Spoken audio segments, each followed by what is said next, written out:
Hello everyone, welcome back to Lex Prep. I am Aritri Mondal. আজকে আবারও একটা নতুন ভিডিও নিয়ে এসেছি। আজকের এই ভিডিওটা আমি তোমাদেরকে বলবো কিছু ইম্পর্টেন্ট কোশ্চেন্স ফ্যামিলি ল 1-এর অ্যাজ এ সাজেশন। যে কোশ্চেনগুলো আজকের ভিডিওতে আমি তোমাদেরকে বলবো সেগুলো তোমাদের ইন্টারনাল অ্যাজ ওয়েল অ্যাজ এক্সটার্নালের জন্য কিন্তু খুবই ইম্পর্টেন্ট, আর আসার কিন্তু হাই প্রবেবল চান্সও আছে। So let's get started without any further delay. প্রথমেই বলে দিই, এই হিন্দু লয়ের আন্ডারে তোমাদের কিন্তু অনেকগুলো অ্যাক্ট পড়তে হয়। যেমন হচ্ছে Hindu marriage act 1955, special marriage act 1954, Hindu succession act 1956, Hindu adoption and maintenance act 1956। তো এইগুলো কিন্তু তোমাদের হিন্দু লয়ের আন্ডারে পড়তে হবে। এবার প্রত্যেকটা অ্যাক্টের আন্ডারে যে ইম্পর্টেন্ট কোশ্চেন্সগুলো আছে আমি এক একটা করে তোমাদেরকে বলবো। এবার যেগুলো সোর্সেস থেকে তোমাদের বেসিক কোশ্চেনগুলো করতে হয়, মানে ওল্ড হিন্দু ল থেকে, সেগুলো হচ্ছে who are Hindus, concept, development and origin of Hindu law, Hindus are born as well as made, এই কটা কোশ্চেন্স।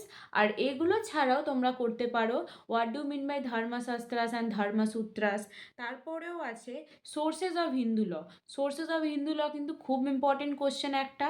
আর এটার সাথে তোমাদেরকে এটাও করতে হবে কি কাস্টমস কাকে বলে, আর what are the essentials of a valid customs. তো হিন্দু লয়ের সোর্স থেকে এই কোশ্চেন্সগুলো খুবই কিন্তু ইম্পর্টেন্ট। নেক্সট হচ্ছে তোমাদের হিন্দু ম্যারেজ অ্যাক্ট 1955। এই হিন্দু ম্যারেজ অ্যাক্ট 1955 থেকে তোমাদের প্রথমেই যেটা পড়তে হবে ওটা হচ্ছে নেচার, কনসেপ্ট, অবজেক্ট আর importance of ceremonies in Hindu marriage. Next পড়তে হবে যেটা খুবই ইম্পর্টেন্ট কোশ্চেন, ওটা হচ্ছে রেস্টিটিউশন অফ কনজুগাল রাইটস আর judicial separation, section 9 and section 10। এই দুটো সেকশন কিন্তু খুবই ইম্পর্টেন্ট, পরীক্ষায় কিন্তু অনেকবার এসে থাকে। নেক্সট হচ্ছে গ্রাউন্ডস অফ ডিভোর্স। ডিভোর্সের গ্রাউন্ড কিন্তু অতি অবশ্যই পড়তে হবে, আর তার সাথে ফেয়ার ট্রায়াল রুল। হিন্দু ল থেকে মানে হিন্দু ম্যারেজ অ্যাক্ট থেকে এই কোশ্চেনগুলো খুবই ইম্পর্টেন্ট। এটার সাথেও তোমরা যেগুলো এক্সট্রা পড়তে পারো সেটা হচ্ছে ভয়েড অ্যান্ড ভয়েডেবল ম্যারেজের মধ্যে ডেফিনেশন আর ডিফারেন্স, আর এটা ছাড়া কিছু মেনটেনেন্সের প্রভিশন। লাস্টের দিকে যে মেনটেনেন্সের প্রভিশনসগুলো দেওয়া আছে ওখান থেকেও কিন্তু কোশ্চেন্স অনেকবার ঘুরিয়ে ফিরিয়ে এসে থাকে। সো নেক্সট হচ্ছে স্পেশাল ম্যারেজ অ্যাক্ট 1954। এই স্পেশাল ম্যারেজ অ্যাক্ট 1954-এ তোমরা হিন্দু ম্যারেজ অ্যাক্ট 1955-এ যে কোশ্চেন্সগুলো আমি বললাম same as special marriage act, খালি তোমাদের সেকশনসগুলো একটু চেঞ্জ হয়ে যাবে। সেকশনসগুলো চেঞ্জ করে যা যা কোশ্চেন হিন্দু ম্যারেজ অ্যাক্টে পড়েছো ওইগুলোও কিন্তু স্পেশাল ম্যারেজ অ্যাক্টও তোমাদের পড়তে হবে। ওইগুলো ছাড়া স্পেশাল ম্যারেজ অ্যাক্ট 1954-এ যে যে ইম্পর্টেন্ট কোশ্চেন্সগুলো আছে ওগুলো এবার আমি একটু বলে দিই। ফার্স্ট হচ্ছে conditions for solemnization of marriage. Next হচ্ছে প্রসিডিওর অফ ম্যারেজ আর requirements for registration of marriage celebrated in another forms. তো এই তিনটে কোশ্চেন স্পেশাল ম্যারেজ অ্যাক্ট থেকে খুবই ইম্পর্টেন্ট। এছাড়াও তোমরা যেগুলো পড়তে পারো ওগুলো হচ্ছে legitimacy and custody of children, আর নেক্সট হচ্ছে contents of declaration under the act.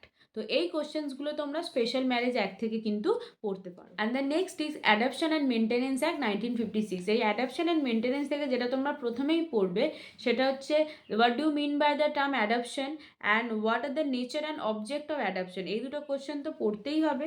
তার সাথে যেটা পড়বে হচ্ছে essential requirements of a valid adoption. এইগুলো হচ্ছে অ্যাডপশন থেকে তোমরা পড়তে পারো। নেক্সট হচ্ছে মেনটেনেন্স থেকে তোমরা করবে মেনটেনেন্স প্রভিশনস যেগুলো আছে wife, widow, daughter, children, parents, এগুলো করতে হবে। আর তার সাথে আরেকটা খুব ইম্পর্টেন্ট ডেফিনেশন যেটা হচ্ছে ডিফাইন ডিপেন্ডেন্স। ডিপেন্ডেন্স কারা, এই কোশ্চেনটাও কিন্তু খুবই ইম্পর্টেন্ট। আর তার সাথে একটা হচ্ছে how does the court decide the amount of maintenance to be awarded. Court কীভাবে ডিসাইড করে কি কতটা মেনটেনেন্স দেওয়া উচিত। তো এই কোশ্চেন্সগুলো কিন্তু অ্যাডপশন অ্যান্ড মেনটেনেন্স থেকেও কিন্তু খুবই ইম্পর্টেন্ট। আরেকটা কথা যেটা হচ্ছে যারা এখনও খুব কনফিউশনে আছো কী করে পরীক্ষা দেবে, কী করে পরীক্ষায় বসবে, এতগুলো সাবজেক্টের আনসার কী করে লিখতে হয়, কত মার্কসের জন্য কত পেজ লিখতে হয়, তাদের জন্য আমরা একটা 15 days crash course batch start করতে চলেছি 15th ফেব্রুয়ারি থেকে। খুবই তাড়াতাড়ি যেটা চালু হতে চলেছে। তো এই ব্যাচে এই 15 days-এর মধ্যে আমি তোমাদেরকে খুব কনসাইজলি এই 5টা সাবজেক্ট বোঝাবো, কী করে পড়তে হয় বোঝাবো, কত চ্যাপ্টার্স আছে, আর প্রত্যেকটা কোশ্চেনের জন্য কত করে আনসার লিখতে হয়, মানে কত মার্কসের জন্য কত আনসার লিখতে হয়, কত পেজেস লিখতে হয়। আর 15 দিনের পরে কিন্তু আমি তোমাদের মক টেস্টেরও ফেসিলিটিস দেবো। তো যারা যারা তোমরা অ্যাডমিশন নিতে ইন্টারেস্টেড নিচে দেওয়া নাম্বারে কিন্তু অবশ্যই কন্ট্যাক্ট করতে পারো। The last is Hindu succession act 1956। এইখান থেকে তোমরা কিছু ডেফিনেশনস করতে পারো যেগুলো হচ্ছে what do mean by agnate, cognate, descendants, heir আর ইন্টেস্টেড। এই ডেফিনেশনসগুলো তোমরা করতে পারো। এই ছাড়াও একটা ইম্পর্টেন্ট কোশ্চেন্স আছে, যেটা হচ্ছে discuss the general rules of succession in case of property of a female Hindu dying intestate according to the Hindu succession act 1956। এই কোশ্চেনটা কিন্তু অনেকবার তোমাদের এসেছে। আর এটা ছাড়াও আরেকটা কোশ্চেন আছে, যেটা হচ্ছে discuss the changes introduced in the Hindu succession act 1956। এই তিনটে কোশ্চেন কিন্তু হিন্দু সাকসেশন অ্যাক্ট থেকে তোমরা কিন্তু করতে পারো। লাস্ট হচ্ছে যেগুলো তোমরা শর্ট নোটসের জন্য প্রিপেয়ার করতে পারো, সেগুলো হচ্ছে digests and commentaries, custody of children, half blood, full blood, uterine blood. Next হচ্ছে notice of marriage under the special marriage act. এটা ছাড়াও তোমরা আরেকটা করতে পারো, সেটা হচ্ছে সাপিন্ডা রিলেশনশিপ আর লেক্স লোকাই। তো এইগুলো তোমরা শর্ট নোটসের জন্য কিন্তু প্রিপেয়ার করতে পারো। তো এটাই ছিল আজকে হিন্দু ল মানে ফ্যামিলি ল 1-এর সাজেশন। জানি এটা একটুখানি লেন্দি হয়েছে, মানে প্রত্যেকটা ভিডিওরই সাজেশনসটা একটু লেন্দি হচ্ছে, কিন্তু তোমরা যদি সাজেশনসগুলো মতন পড়তে পারো তাহলে আশা করছি অনেকগুলো কোশ্চেন কিন্তু পরীক্ষায় তোমরা কমন পেতে পারো, তোমাদের ইন্টারনাল অ্যাজ ওয়েল অ্যাজ কিন্তু এক্সটার্নালও। আর আমাদের 15 ডেজ ক্র্যাশ কোর্স ব্যাচ খুব তাড়াতাড়ি লঞ্চ হতে চলেছে 15th of February থেকে। যারা যারা তোমরা অ্যাডমিশন নিতে interested at a very reasonable price, তারা কিন্তু নিচে দেওয়া নাম্বারে কন্ট্যাক্ট করতে পারো। আমার ভিডিও যদি তোমাদের ভালো লেগে থাকে তবে অবশ্যই লাইক, শেয়ার ও সাবস্ক্রাইব করো আমাদের এই চ্যানেলটা আরও ল আপডেটস পাওয়ার জন্য। Till then stay tune, stay updated. Thank you.